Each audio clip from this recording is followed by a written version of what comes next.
नमस्कार. जर आपण उपवास करत असाल तर हा व्हिडिओ नक्की बघा. कारण कसं आहे, उपवास करणं हे खूप चांगली गोष्ट आहे, पण ते कधीतरी. काय होतं की बरीच लोक नियमित उपवास करत असतात बघा. गणपती गेल्यानंतर उपवास करण्याची एक पद्धत आता फार वाढलेली असते बघा.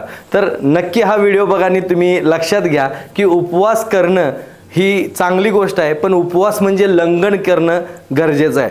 बरीच लोक काय करतात, ते असं म्हणतात ना, एकादशीने डबल खाशी. तर अशा पद्धतीनं कोणते पदार्थ खावे उपवासामध्ये, काय केलं पाहिजे आणि काय नाही केलं पाहिजे. कारण कसं होतं की उपवास म्हणजे हे परमेश्वराला भेटण्यासाठी, परमेश्वराची सिद्धी प्राप्त करण्यासाठी किंवा परमेश्वराची श्रद्धा म्हणून हा उपवास केला जातो. बरोबर आहे. ह्याच्यापेक्षाही तुम्ही शरीराची काळजी खूप घ्यायला पाहिजे. परमेश्वराला उपवासातून भेटता येत नाही. परमेश्वरानं माझ्यासाठी उपाशी राहावा म्हणून सांगितलेलं नाही. आणि त्या पद्धतीनं जर आपण गेलो बघितलं तर परमेश्वराला फक्त श्रद्धा उपयोगाची आहे. तुम्ही श्रद्धेनं हात जोडलात, तुम्ही आस्था परमेश्वराची जाणून जर हात जोडलात, एखाद्यानं आपल्याला मदत केली तर त्याची जाण ठेवलीत तरी परमेश्वर आपल्याला त्याच्यामध्ये दिसू शकतो, भेटू शकतो. आणि श्रद्धेचा भुकेला हा परमेश्वर आहे. तुम्ही उपवास करून किंवा उपाशी राहून कोणत्याही प्रकारचा परमेश्वराचा तुम्हाला आशीर्वाद मिळत नाही. खूप लोक त्यासाठी बघा की परमेश्वरालाच कोड्यात टाकायला बघतात. मला अमुक मिळू दे, 5 गुरुवार करतो, मला तमुक मिळू दे, मी 8 दिवस उपवास करतो. अशा पद्धतीने कोणतंही नाही. जर काय तुम्हाला जर प्राप्त करायचे असेल तर त्यासाठी कार्य गरजेचं आहे, तुमची सिद्धी गरजेची आहे, तुमची तेवढी साधना गरजेची आहे, तुमचं तेवढं शिक्षण गरजेचं आहे, तुमचा तेवढा प्रयत्न गरजेचा आहे. आणि तुम्ही जेवढा प्रयत्न कराल, जेवढे कष्ट कराल, तेवढ्या सगळ्या गोष्टी तुम्हाला मिळत जातील. हे उपवासातून मिळत नाहीत. आता तुम्हाला सांगतो, उपवास करणाऱ्या लोकांसाठी खरोखर मी विनंती करेन की उपवास जेव्हा तुम्ही उपवास करता तर त्या उपवासामध्ये किमान एका कासन्या फळाचा उपयोग तुम्ही करायला पाहिजे. तुम्ही म्हणणार असं कसं काय? बरीच लोक बघा शाबूची खिचडी खातात, बरीच लोक वरीचा भात खातात, बरेच लोक काय उपवास म्हणजे काय लोक फक्त पाण्यावरती उपवास करतात. तर या लोकांना कळकळीची विनंती आहे, शरीराचे हाल करून घेऊ नका. मी नेहमी बघा डाएट करणं हे आपल्याला तर डाएट म्हणजे काय माहीत नसतं. मी बरेचदा गमतीत म्हणतो बघा की लेक्चरमध्ये की उपवास करणं, ही जे डाएट करणारे लोक आहेत ना, ही देवाने एवढी उचलावीत चटाटा. तर हे बोलतो ना, ह्याच्या पाठीमागं रिझनही तसं आहे. काय होतं की एम्प्टी स्टमक गॅस तयार व्हायला लागतो, एम्प्टी स्टमक ॲसिडिटी तयार व्हायला लागते. म्हणजेच आपलं पित्त जे असतं हे योग्य प्रमाणात लीक होत नाही. आणि त्यामुळे तुम्ही उपवास दिवसभर करताना संध्याकाळी जेव्हा तुम्ही आहार घेता, जेव्हा जेवण घेता, जे भोजन घेता किंवा जे उपवास सोडण्यासाठी तुम्ही जे आहार घेता, यामध्ये ना ते दिवसभराचं पित्त जे तुमचं एका ठिकाणी स्टोअर झालेलं असतं, त्याला कोणत्याही प्रकारचं काम नसल्यामुळे ते पित्त संध्याकाळीही ते लीक होत नाही. आणि मग याचा पित्ताचा त्रास, तसा दिवसभर उपवास केल्यानंतर पित्ताचा त्रास होतोच. बरीच लोक म्हणतात बघा उपवास होता त्यामुळे पित्ताचा त्रास झाला. तर हे पित्ताचा त्रास जो आहे तो हा त्यामुळं व्हायला लागतो. आणि पित्त कसं असतं की पित्ताशय म्हणजे आपण त्याला बघा, आता इंग्लिश नाव घेतल्यानंतर सगळ्यांना लक्षात येईल, गॉल ब्लेडर म्हटलं की सगळ्यांना तो मोठा कुठला तर आजार वाटतो, पण ते म्हणजे बाकीचं काहीच नाही, पित्ताशयाची पिशवी. साध्या भाषेत सांगायचं झालं, पित्ताशयाच्या पिशवीमध्ये खडे होणे हे प्रकार आता फार वाढलेलं आहे. तर हे खरं सांगायचं तर हल्लीचं खाणं पिणं आहे. त्याचबरोबर उपवास म्हणजे काय, आता पूर्वी लोक उपवास करायचे पण ते लंघन करायचे.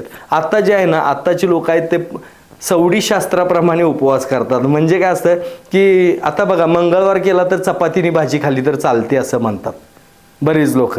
मग चपाती भाजी चालते तर मग उपवास कसला? फक्त भातच खायचा नाही तर बाकी सगळं चालतं. बरेच लोक काय करतात, वरीचा भात आणि त्याच्याबरोबर बटाट्याची आमटी करून खातात. मग कसला उपवास म्हणायचं? बरेच लोक शाबूची खिचडी ढीगभर खातात आणि म्हणतात उपवास आहे. फळं खातात, केळी खातात, बरंच काय खातात, दूध पितात. विनंती आहे, उपवास म्हणजे लंघन करायचंच असेल तर किमान 15 दिवसातून एकदा लंघन करा.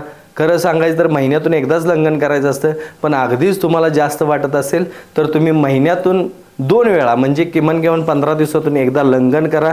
पूर्ण फक्त थोडं पाणी पिऊन तुम्ही दिवस काढायचा आहे आणि संध्याकाळी हलका आहार घ्यायचा आहे, बाकी काही करायचं नाही आहे. तर अशा पद्धतीने तुम्ही उपवास करू शकता. हे शरीरासाठी असतं. देवासाठी उपवास म्हणण्यापेक्षा देवासाठी फक्त श्रद्धेनं तुम्ही आहे त्या ठिकाणी जरी हात जोडला तरी परमेश्वर समोर उभा राहतो, तुम्हाला सर्व संकटातून लांब दूर करू शकतो. तर हे तुम्ही लक्षात घ्या की परमेश्वराच्या नावाखाली ना तुम्ही उपवास नका करत जाऊ प्लीज. आणि परमेश्वराला श्रद्धेची गरज आहे.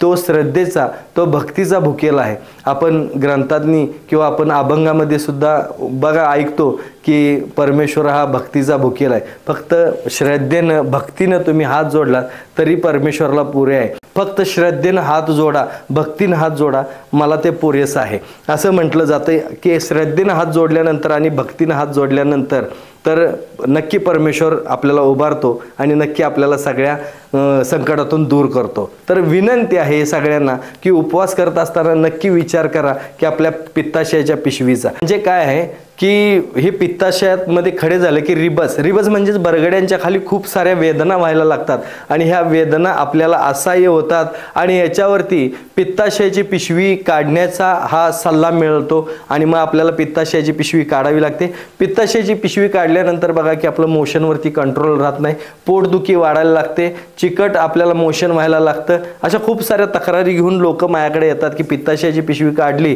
पण त्याच्यावरती थोडासा मला प्रॉब्लेम यायला लागलेला आहे. बऱ्याच लोकांना मूळव्याधीचा त्रास झाला, बऱ्याच लोकांना उष्णतेचा त्रास झाला आणि बऱ्याच लोकांना कोणत्याही प्रकारे म्हणजे पोटदुखीचा त्रास आजही थांबत नाही. अशा तक्रारी घेऊन लोक माझ्याकडे येतात.